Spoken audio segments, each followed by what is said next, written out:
لازم يعيش اللي باقي من عمره محبوس جوه قفص قذر زيه.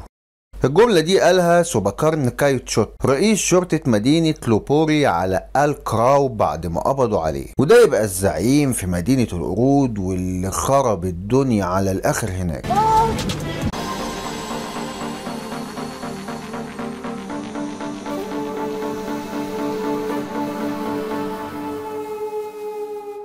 قبل ما نحكي القصه بتاعت النهارده، الشباب اللي بيبعتوا لنا على طول ان الحلقات مش بتوصل لهم ولا بتظهر لهم، لو سمحتوا ملغوا الاشتراك ورجعوه تاني، لان احنا بيحصل علينا تضييق جامد على المحتوى بسبب الكلمه اللي بتظهر في اول الفيديو من فوق على ايدك الشمال، وكمان بسبب الكلمه اللي بتتثبت في اول تعليق تحت الفيديو هنا، واللي عمرنا ما هنبطلهم حتى لو القناه اتقفلت. هنعمل التانيه والتالته والعشره وان شاء الله هنفضل مكملين معاكم وبيكم. ودلوقتي يلا بينا على طول نتعرف على المدعكة اللي بتحصل دلوقتي في تايلاند.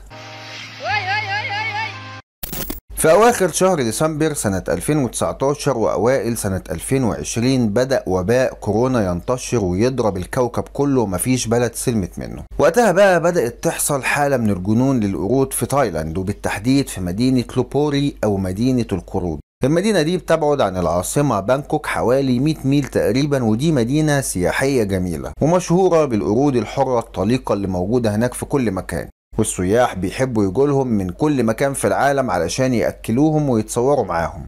لكن مع انتشار كورونا وبالتحديد الموجة الثالثة حصل إغلاق محكم للمدينة، وده معناه إن القرود ما بقتش لاقية الأكل اللي كان بيتوفر لها قبل كده من السياح، ولا حتى الحلويات والدلع والميرة اللي كانوا عايشين فيها. الحنفية اتقفلت على الآخر، ومع حظر السفر كمان ومنع السكان التايلانديين من الخروج من بيوتهم، ده تسبب في حالة مجاعة للقرود وجننهم على الآخر. القرود البرية هناك بقى شكلت بينها وبين بعضيها عصابات، وبقوا بيخوضوا معارك جماعية ضخمة على لقمة العيش الواحدة، وبقوا بيتبعوا أسلوب جديد تماما. القرود بقت عدوانية وخطيرة بعد ما كانت هادية ومطيعة، وده لأن الجوع كافر وبيجنن. ومن أشهر المعارك بين عصابتين القرود اللي هم أشهر عصابتين هناك المعركة اللي حصلت قدام المعبد البوذي القديم. العصابتين اتدخلوا في أراضي بعض وحصلت بينهم معركة مميتة، وفي فعلا قرود منهم ماتت بسبب الإصابات اللي حصلت لهم، لكن مش ده المهم، لأن مع رجوع الحياة الطبيعية للسكان وللعالم تدريجيا كله بعد كورونا، القرود برضه فضلت مؤذية وعدوانية تجاه كل حاجة، وبقوا بيطاردوا السواقين وبيكسروا لهم العربيات وبيرعبوهم وبيصرخوا في وشهم.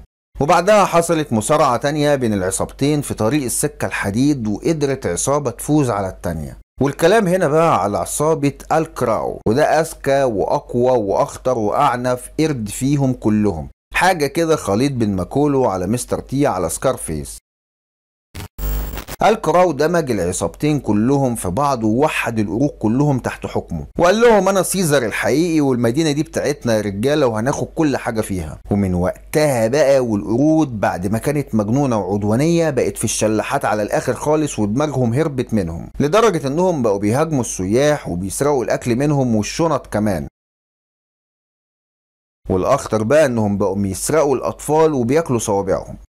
شرطة المدينة كان لازم تحط حد للموضوع ده، وفعلا أنشأوا قسم كامل لمكافحة القرود والقبض أو قتل الكراو، وكانوا بيستخدموا الخرطوش والنبل علشان يضربوا ويطردوا ويطردوا القرود من المدينة. لكن القرود أذكى من كده بكتير.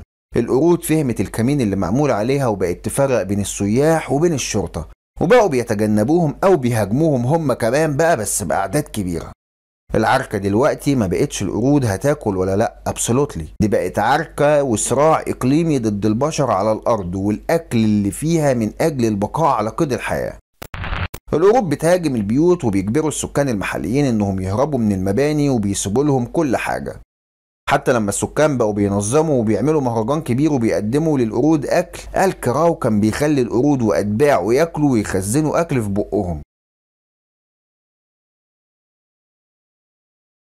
وتاني يوم بيخليهم يرجعوا يهاجموا البشر من تاني.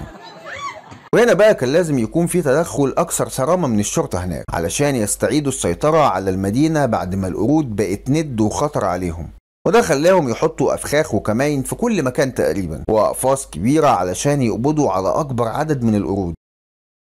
والخطة نجحت فعلا، وقبضوا في أول يوم بس على 1150 قرد، وبصراحة ما لقيتش معلومات هم عملوا فيهم إيه بالتحديد. يعني في كلام بيقول إنهم قتلوهم قتل رحيم وولعوا في جثثهم، وفي كلام تاني بيقول إنهم نقلوهم لأماكن تانية. ايه ده يا محمد، 1150 قرد في اول يوم؟ امال في كام قرد بقى في المدينة دي على كده؟ صديقي الانسان الطيب، الكلام اللي طالع ان مدينة لوبروي فيها لحد النهاردة اكتر من 20,000 قرد متوزع في 6 احياء. وعمليات الصيد دي هدفها تقليل الرقم ده ل5000 قرد بس، علشان يحدوا من عمليات السرقة والاضرار اللي بتحصل للسكان وللسياح. لكن طبعا ما ينفعش يقضوا على القرود كلهم، لانها لحد النهارده هي مصدر دخل رئيسي للحكومة في تايلاند بسبب السياحة السنوية. وال5000 قرد اللي هيسيبوهم في المدينة هيتخدروا ويتعقموا ويتوشموا ويترقموا علشان يتعرفوا عليهم بسهولة. اما بقى القرود الباقيين فالحكومة بتقول انها هتنقلهم لحديقة فو كاو تون في مقاطعة مويانج.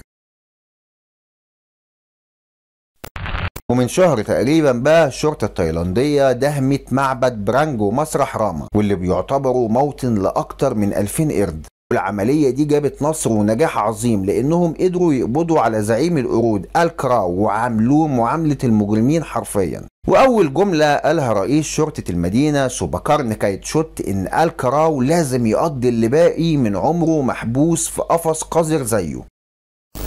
لكن من يومين بتأتي الرياح بما لا تشتهي شرطة تايلاند، وبيقدر الكراو يهرب من الحديقة الوطنية. وبصراحة أنا معرفش هو إزاي عملها، لأن مفيش أي مواقع مفسرة الحادثة. وامبارح كمان بقى قدر يهرب 300 قرد من الأفخاخ والكمائن اللي اتنصبت لهم على الطريق، والكل بيتوقع إن الزعيم هو السبب في الهروب ده. وحاليا السكان المحليين بيقولوا لبعض إن الكراو هينتقم منهم وهيخلي عصابته تخرب الدنيا أكتر من الأول بمراحل. وشكل الايام الجايه هتبقى زي الفل على الناس في تايلاند. ما هي كانت ناقصه القرود كمان، مش كفايه علينا اللي حيوانات الكنجر عاملاه في اوروجواي واستراليا؟ لو عايزين تعرفوا بقى هم عاملين ايه فدي حكايه تانية نبقى نعرفها في الحلقه الجايه من اوعى الوحوش تبقى لشط. وان شاء الله استنونا في حلقات جايه اقوى وامتع، والسلام عليكم ورحمه الله وبركاته.